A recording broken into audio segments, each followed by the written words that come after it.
Well, I'm having microphone problems, but I'm going to try this anyway. My water heater is about 5 years old, so what I'm going to do eventually is to replace the anode rod, because I read that when the anode rod goes bad, that's what makes the water heater eventually fail.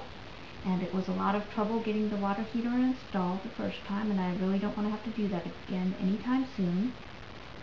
So, first of all, this is the replacement anode rod. It's a flexible kind.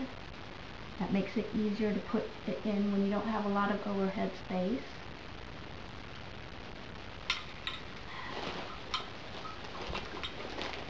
I'm not going to be doing this for a while yet, as I decided. It's winter, it's cold, it's not the best time to not be able to use hot water in case something goes wrong when I'm trying to do this. The anode rod has a hex screw on top. That's how you replace it. You have to unscrew it, take the old one out, put the new one in. This is a socket for it. I just wanted to mention, this is a universal joint. It has this little spring on the side. To put it into the regular joint, you have to push that spring in, and it has to snap into the little hole there, and it doesn't come out. How you get this apart, that's what I wanted to mention here, because I have this sitting here and I wanted to get it apart and I forgot how.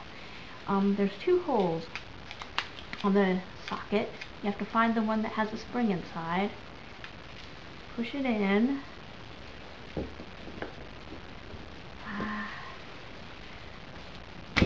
and then you can pull it out.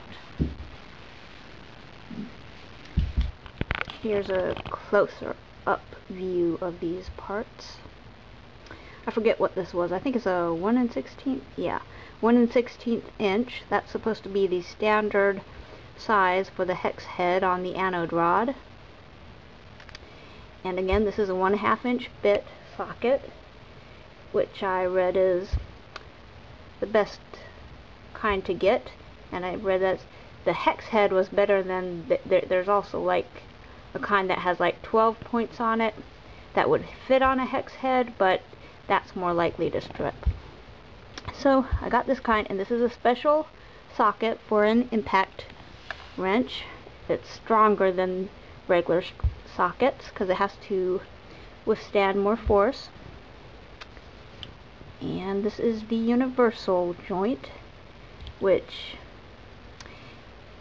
it helps like if you have something right here, so you might not be able to fit the whole wrench right there. This lets you have the wrench at an angle.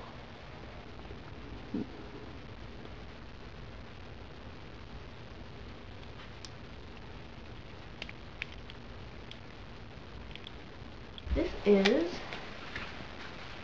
an impact wrench which I bought.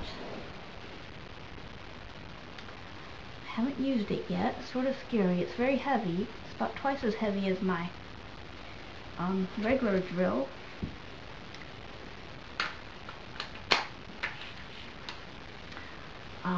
That's just in case it's hard to get the hex screw loose, because I read that sometimes they get sort of stuck and rusted into the water heater. And an impact wrench is supposed to be able to loosen it. I'm not sure if I'm going to need this, but I thought I'd get one just in case, and that it could be useful in other situations to have it, maybe. This is a 1/2 inch wrench, and that means this little part on the front, the little square part that you hook the sockets on, is 1/2 inch across. You have to have the sockets that match that size there, the bit size. I'm not sure if there's really a difference between an impact wrench and an impact drive. That's one thing that I was confused about.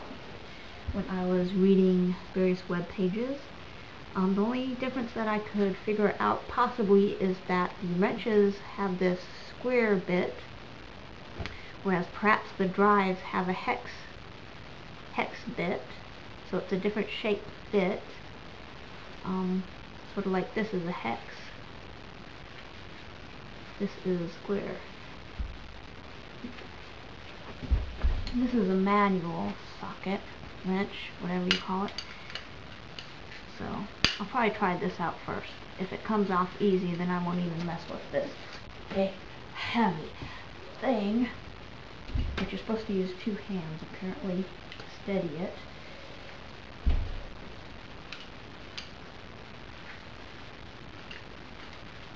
I'll also put a pipe on this end to give it more leverage.